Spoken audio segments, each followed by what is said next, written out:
warahmatullahi wabarakatuh. Kami di sini selaku mahasiswa dari jurusan pendidikan guru sekolah dasar akan mewawancara sebagai pelaksanaan dari tugas mata kuliah pendidikan karakter. Di sini sudah ada teman-teman saya, ada Putri, dan dua lagi tidak bisa karena ada halangan. Dan di sini sudah ada narasumbernya, Ustadz Anggi atau Kang Anggi yang akan kami wawancarai. Oke, baik Kang Anggi, siap ya? Allah, Insya Allah. Kang Anggi, menurut Kang Anggi sebagai orang tua, sepenting apa sih penanaman nilai kedisiplinan untuk anandanya atau untuk anaknya? bisa jawab ya? Iya, boleh. Bisa diulang pertanyaannya? Oke. Nah, menurut Anda sebagai orang tua, sepenting apa sih penanaman nilai kedisiplinan? Ya sangat penting. Karena dengan disiplin bisa membuat karakter anak yang sangat patuh terhadap aturan, maupun aturan yang ditanamkan oleh orang tuanya, aturan yang ditanamkan oleh pendidikan formal dan pendidikan formal juga sebenarnya. Jadi akan menumbuhkan karakter yang sangat bertanggung jawab, terus yang taat akan aturan.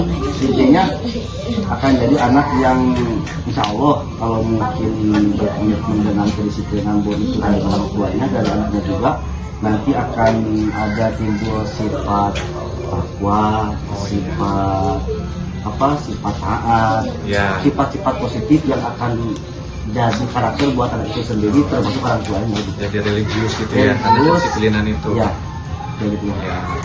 Oke, baik selanjutnya. Nah, dalam menanamkan nilai disiplin nih Kang Anggi, gimana sih cara yang Kang Anggi lakukan? Caranya gimana sih gitu? Ya. Sebenarnya kalau disiplin itu tidak akan sependapat sama siapapun. Beda-beda. Pasti beda-beda karena disiplin kan pasti beda-beda persepsi, beda sudut pandang intinya. Terutama sebagai, tapi ini menurut saya pribadi. Mau beda silahkan, tidak apa-apa ya, yang penting mah positif dan baik.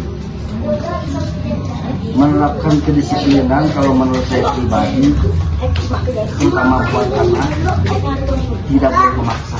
Tidak boleh. Akan kehendak anak itu sendiri.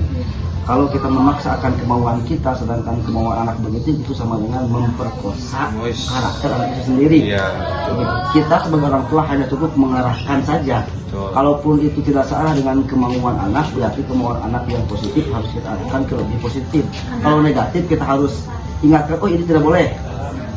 Tapi tidak ada pemerkosaan. Oh iya. Karena tiap anak punya style. Iya, punya style masing-masing itu. Ada di fasenya masing-masing begitulah. Intinya jangan memperkosa anak dalam karakter, dalam kesehariannya gitu. Selama itu positif, sah-sah saja kalau menurut saya. Sekarang di nomor 3 ya Pak. Dalam pandangan Bapak sebagai orang tua, apa saja sih tantangan atau kesulitan yang dihadapi ketika menanamkan nilai kedisiplinan dan tanggung jawab pada anak? Nah itu Kesulitannya gimana? Karena kan pada dasarnya setiap anak itu berbeda-beda karakter. Iya. Seperti tadi yang Bapak jabatan ya. Iya. Itu bagaimana Bapak? Kalau pertanyaan sulit ya pasti sulit banget. Pasti sulit banget. Ya karena itu tadi. Kita sebagai orang tua pasti tidak akan ada orang tua yang tidak merasa sulit untuk mendidik anaknya, tergantung kita menyikapinya. Seperti contoh misalkan anak mau sekolah ke sini, sedangkan kita maunya ke sana. Kita sebagai orang tua kita harus bisa memberikan solusi terbaik buat anak dan solusi buat kita sendiri.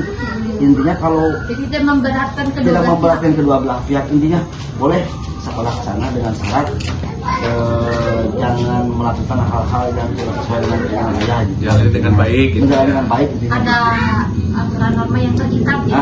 Aturan norma yang terikat gitu lah. Sekarang ini nomor 4 ya Pak. Jadi mohon maaf Pak. Ini mah jawabnya seadanya aja lah ya, soalnya Ya. kalau bahasa Indonesia kurang lancar sebenarnya. Kalau bahasa Sunda mah boleh lah. Oke, jadi mohon maaf ya Bapak sebelumnya, jika berkenan berapa nilai kedisiplinan dan tanggung jawab anak Bapak di rumah? Bukan anak Bapak sekarang ada berapa ya di rumah? Anak sebenarnya masih kecil-kecil, Masih kecil-kecil dua. Udah dua. Tapi kan karakter anak bisa dilihat dari sejak dini ya. Alhamdulillah. Bagaimana dia? Alhamdulillah kalau saya mah saya anak sama tidak ada sistem penekanan, Ya. tidak ada sistem apa sih namanya, maksa. Pokoknya kemauan anak laksanakan aja. Untuk menerapkan disiplin. Untuk menerapkan- Mereka langsung kayak misalnya kamu mengaji di jam segini Oh, kamu harus ngaji. saya tidak begitu. Tidak. Saya tidak begitu. Jadi diberikan kebebasan. Cukup Bapak saya. hanya mengarahkan dan Iya.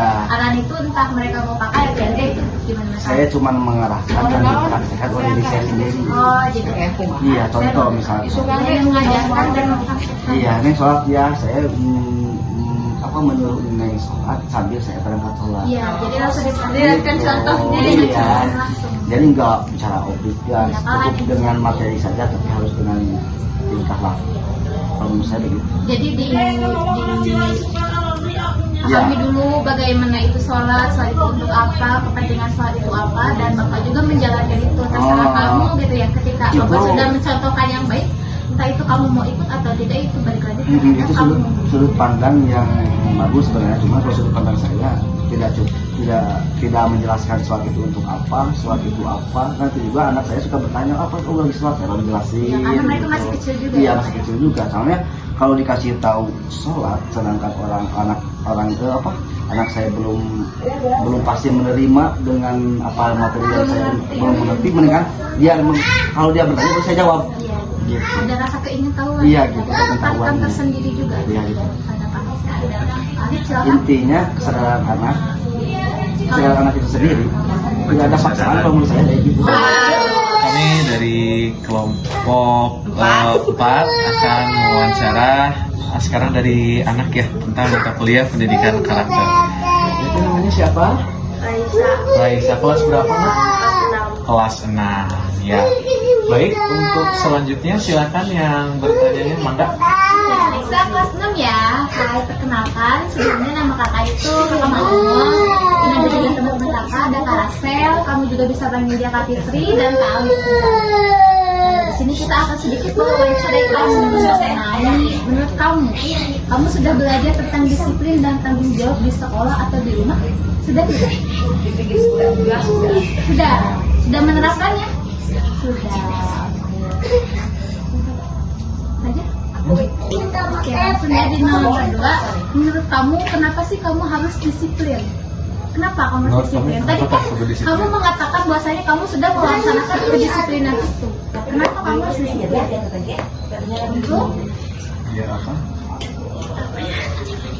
untuk Supaya supaya jadi anak yang lebih baik, taat aturan, segala dengan baik. karena kamu disiplin, jadi kamu akan tertata ketika kamu melakukan suatu hal. Sekarang nomor 3, menurut kamu sebagai anak penting gak sih kamu bersikap tanggung jawab? Penting sekali. Mengapa demikian? Kenapa sih? Penting buat Caca. Iya, mengapa? Tanggung jawab. Misalnya contohnya seperti kamu melakukan suatu kesalahan, misalnya kamu sedang di rumah lalu kamu menyenggol gelas ibumu, ibu pasti akan sedikit marah. Oke. Dan misalnya di situ ada orang lain, kamu akan mengajukan bahwa kamu yang bersalah di situ atau kamu akan menuduh orang lain? Iya, itu tanggung jawab sayang. Berarti kamu sudah menekankan itu tanggung jawab itu sendiri. Oke, terima kasih ya. Oke, itu untuk materi ke-13. Sekian dari kami.